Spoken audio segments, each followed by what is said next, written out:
Bienvenue à tous sur Je roule à moto, le podcast d'xtemmoto.com. Aujourd'hui, on vous parle du casque Schubert C4, gaz. Je roule à moto.com. La moto dans tous ses états. Les utilisateurs du casque Schubert C4 lui donnent un 4 justement, mais pas un 5, et il vous explique pourquoi. On commence par Alexandre qui vit à Marseille. Écoutez, oui, ça correspond bien. Le seul point négatif, c'est l'anti-brouillard. C'est que, sur la visière, très souvent, il y a de la buée quand même. Il y a de la buée, buée sur la visière, d'accord. Et ça, vous ne l'aviez pas avec votre modèle de casque précédent ? Non, c'était un C3, mais je l'avais pas. Alors, il faut peut-être que je remette c'est le Pinkel ou je sais plus quoi, comment on dit. Le Pinlock ? Oui, voilà, c'est ça. Faut que je le remette peut-être parce qu'il a peut-être été mal mis, donc il y a un peu d'air qui passe, mais voilà, pour l'instant, j'ai pas encore essayé ça. D'accord. Mais Donc, c'est la seule remarque que j'aurais à faire. vous l'avez équipé d'un intercom ou pas ? Oui, tout à fait. Oui, d'accord. Ça fonctionne bien ? Oui, ça fonctionne bien. D'accord. Alors, il est moins intuitif que le précédent, mais parce qu'il a moins de boutons. Donc du coup, ça veut dire que quand vous êtes en train de conduire, il faut compter le nombre de bips, ce qui n'est pas toujours évident. Voilà, oui, ça aussi, c'est peut-être un peu. Enfin, pour moi, il est moins bien il est mieux intégré au casque, mais il est moins bien en utilisation. D'accord. D'autres points qui vous viennent à l'esprit, tant positifs que négatifs, pendant qu'on y est ? Non, au niveau du confort, c'est parfait. Et il est plus léger que le précédent, donc non, c'est plutôt bien. Et puis en termes d'aération aussi, c'est pas mal. Enfin, au niveau du haut du crâne, c'est plutôt assez efficace par rapport à la version précédente. D'accord, donc votre seul problème, en fait, c'est la buée. Voilà, exactement. C'est très gentil de nous avoir accordé ces quelques instants. Je vous demande juste si vous deviez donner une note au casque entre 1 et 5, vous lui mettriez combien ? 4.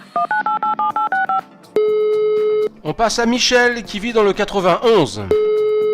Alors le casque est très bien, mais je me demande si j'aurais pas dû prendre la taille au-dessus finalement.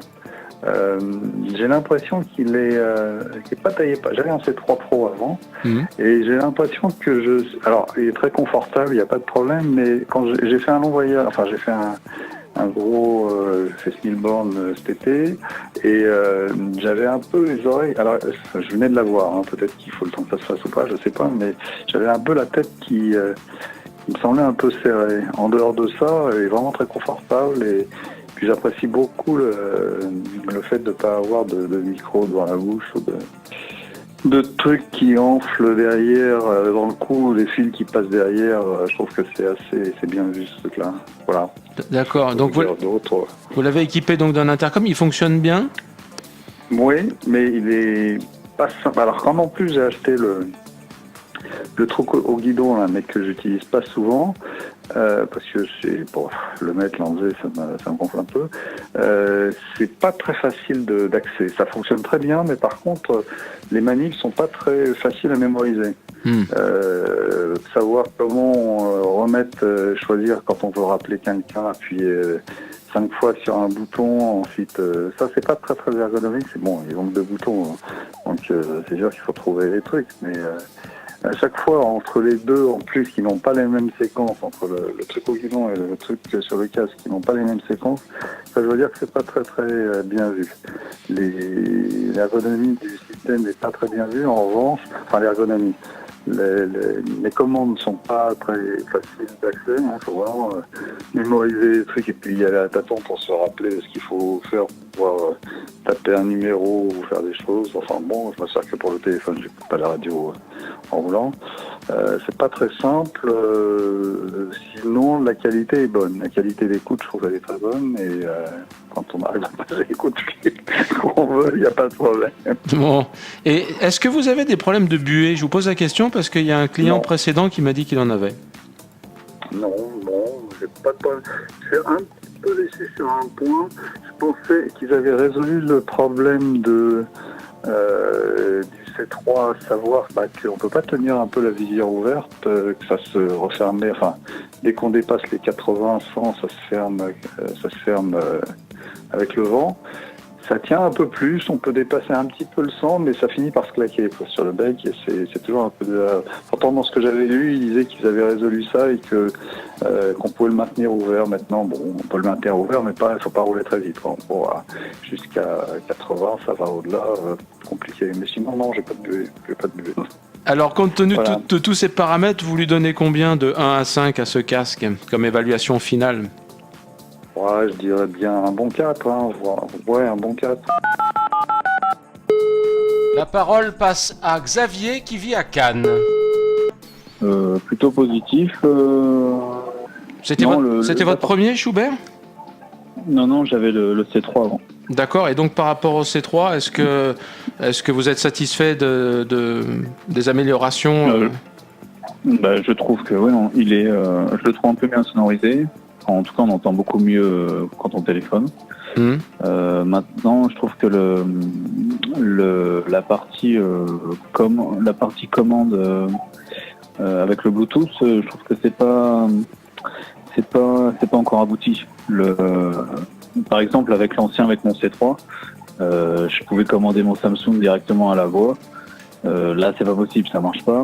Ou alors, quand le casque se déconnecte, si vous vous éloignez de la moto, vous revenez, il se reconnecte pas automatiquement au téléphone. Ce qu'il faisait avec le C3, avec le Cardo, quoi. Donc voilà, il y a des petits trucs comme ça qui sont pas encore ergonomiques, mais peut-être que ça sera mis à jour avec les versions logicielles dans le temps, quoi.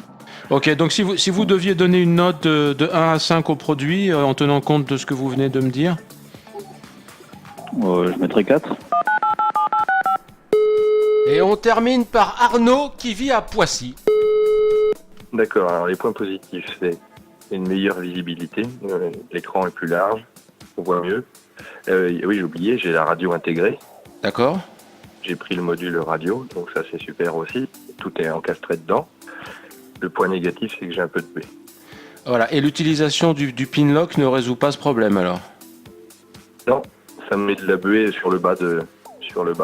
Au niveau de l'intercom, certains m'ont dit qu'ils trouvaient que c'était un peu compliqué à régler. Moi, je m'en sers pour être connecté au Coyote, donc ça c'est super, ça se fait tout seul. Le truc embêtant, c'est pour la radio. Faut gérer ça avec le téléphone. Je sais même plus, les dernières fois que j'ai pris... je sais même plus comment on allume la radio avec le truc, c'est un peu compliqué, quoi. Voilà, c'est ce que certains m'ont dit, ouais, faut appuyer. La partie GPS ou Coyote, ça va. On allume et ça se connecte tout seul, c'est bon, une fois qu'ils sont appairés. Ce qui est emmerdant, c'est pour la radio. Vous donneriez quelle note de 1 à 5 à ce casque? 4. Merci à tous de votre fidélité. On se retrouve sur iTunes, SoundCloud ou YouTube. La semaine prochaine, on parle d'une veste de pluie. Ciao!